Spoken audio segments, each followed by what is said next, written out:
Now, um, if we were to discuss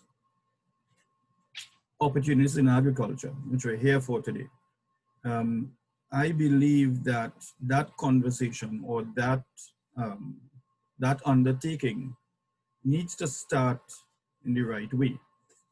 Um,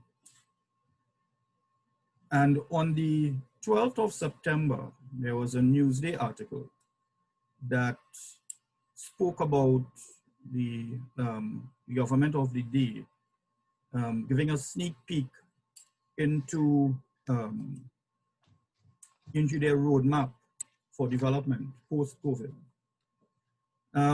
In that article, it spoke about agriculture as being one of the developmental pillars, which rightly it should be. I mean, no economy could survive without agriculture. Um, and specifically in that article, it spoke about attracting young and well-trained individuals to adapt to new technologies so that production can be increased. I'll just touch on 3 or 4 more points that he touched on as well.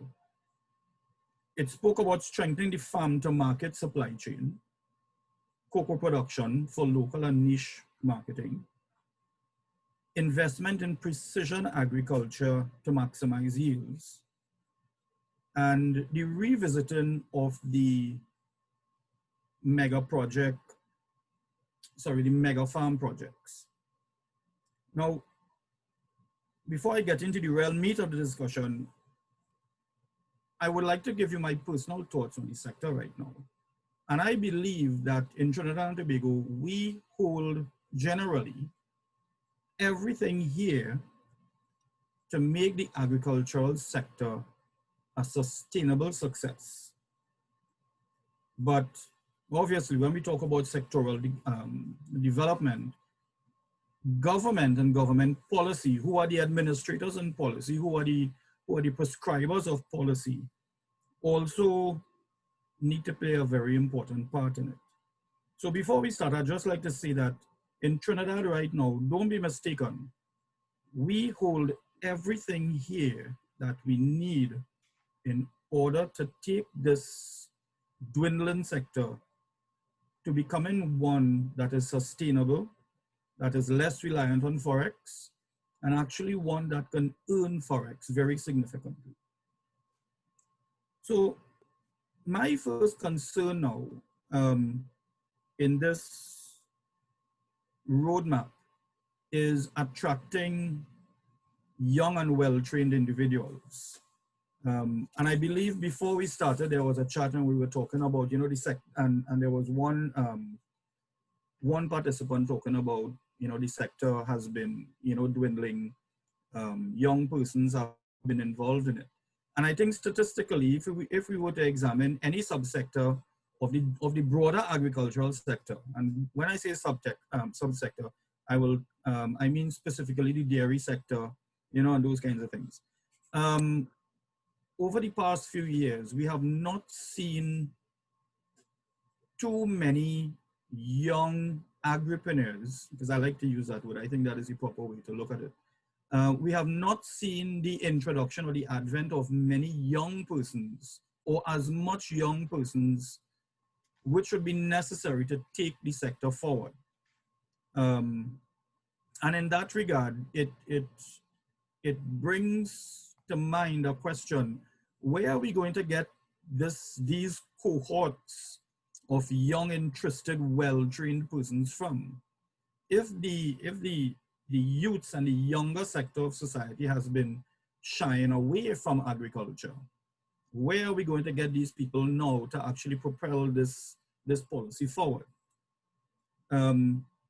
Secondly,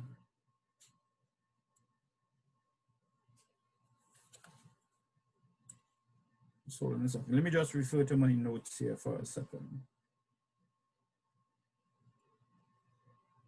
In this policy, when we talk about young persons as well, we must have the conversation about the coaching, the mentoring, the monitoring, the evaluation of these cohorts or these members of the cohorts that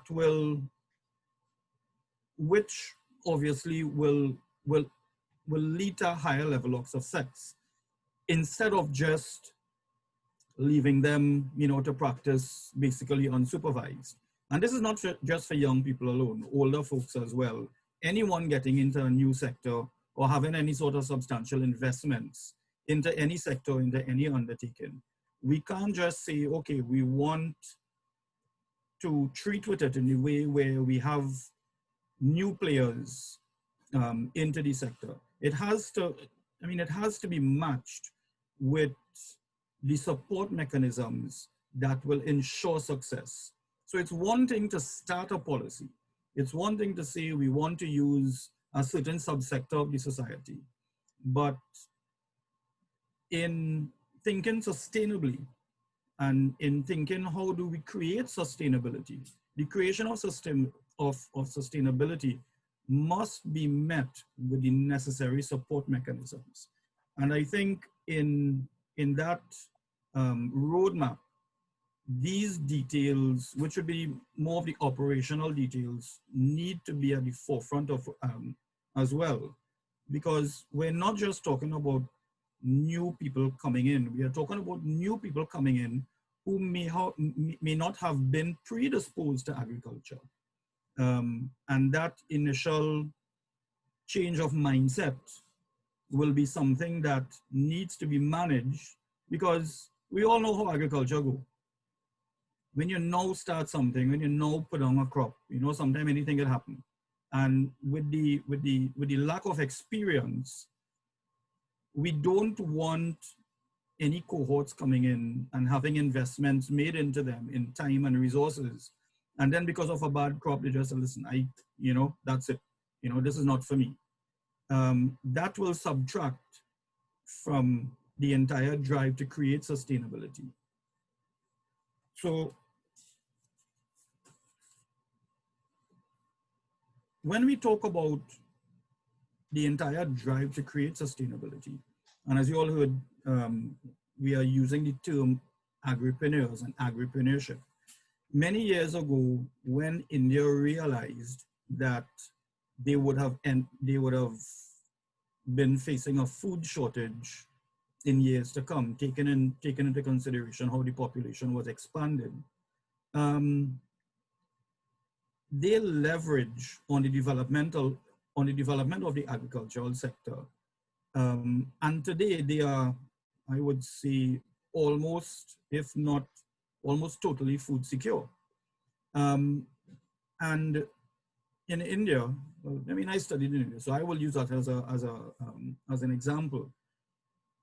The word agripreneurship is a full academic undertaking.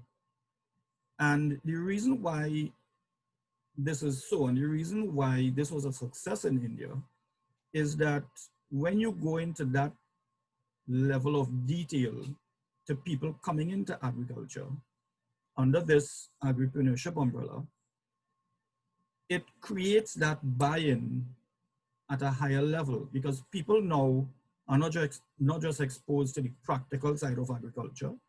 They now understand their part in society, their part in the economy.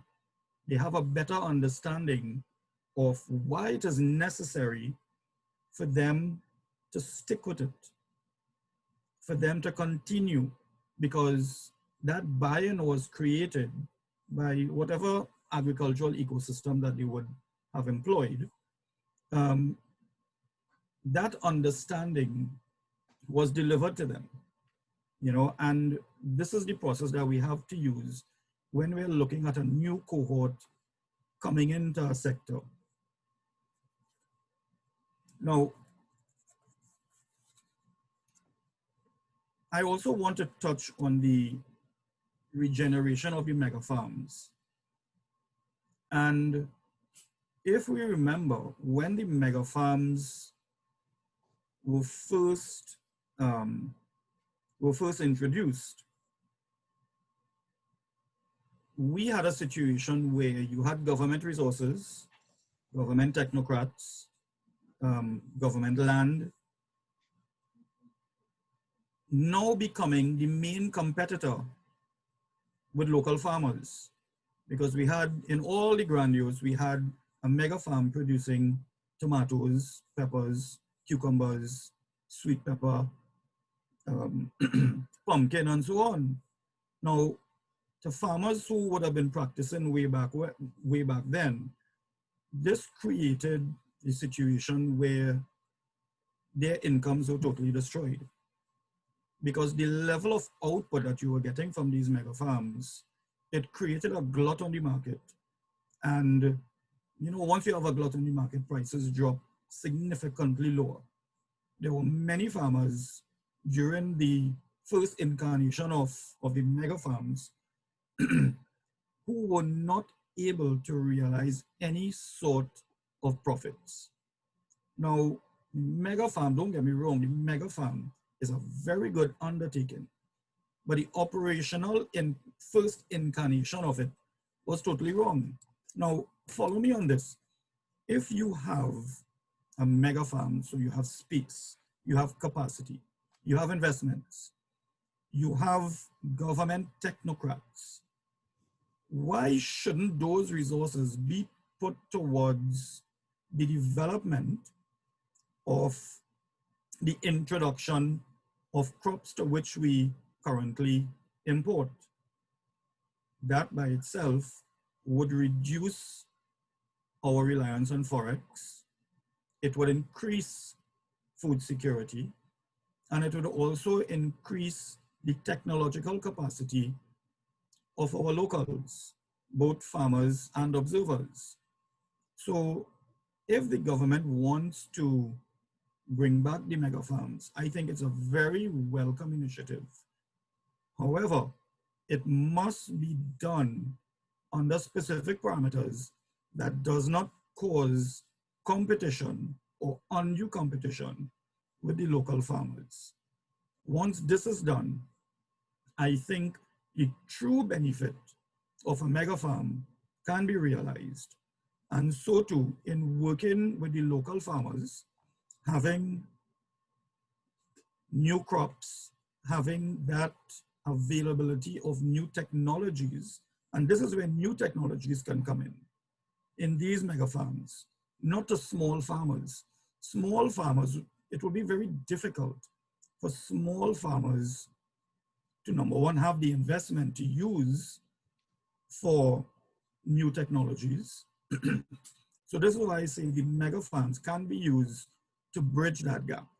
And I believe once there is a true and realistic understanding of the operational details of the agricultural sector locally, we can reach that stage of sustainability in just a, I would say in maybe the medium term, but then again, and the reason why we are looking at this, and the reason why we need all these various facets to be in sync, is that you do not want to begin something new and you're not optimal in your approach. And we have to be optimal. Government for the last 10 years have been, well, maybe less than 10 years, have been alluding to the fact that we don't have the kind of income that we used to enjoy long ago. So with that as the backdrop, why are we not looking for optimal benefit with government spending?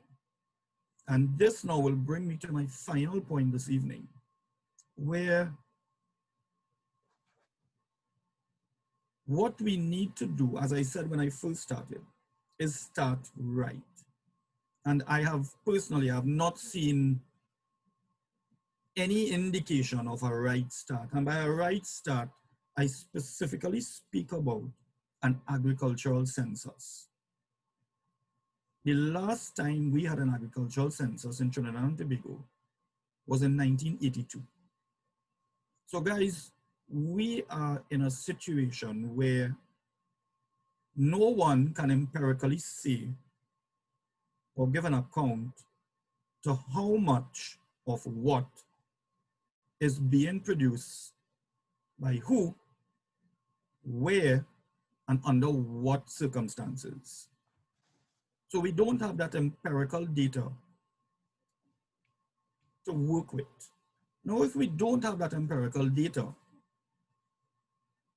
how can we say we are going to prescribe a policy that could be optimal in its operation? We can't. So really, we kind of flying blind. And I think before we look to develop, before we look to introduce new technology, we need to know what we are doing. We need to know who is doing what. We need to know how much of what is being produced. That will now pave the way for technology, because we have various forms of technology. Right now in Trinidad, we cannot say, no one can say, what is the level of mechanization to farmers. We're not talking automation, because that is a completely different conversation that rightly we cannot have. But we don't know what is the level of mechanization in this country, and to what extent the various types of farmers have employed mechanization. So if we don't know that, how can we say we want to introduce new technology? And we need to be very careful, because personally, I wouldn't like to see government spending in the agricultural sector go to waste. Because if we have this data, sorry, now we will have that empirical data and that benchmark to say, okay, this is what we have. These are our shortfalls, and this is what we now need to do to bring it up. Because a census will say what is being produced versus the demand. That by itself will tell you what sort of new technology or technological advances we need to now employ, to who, right? So once we get to there, I believe we need to look at a census as being the benchmark, and then we can move forward from there. So thank you for the time, guys. I look forward to engaging you all in discussion.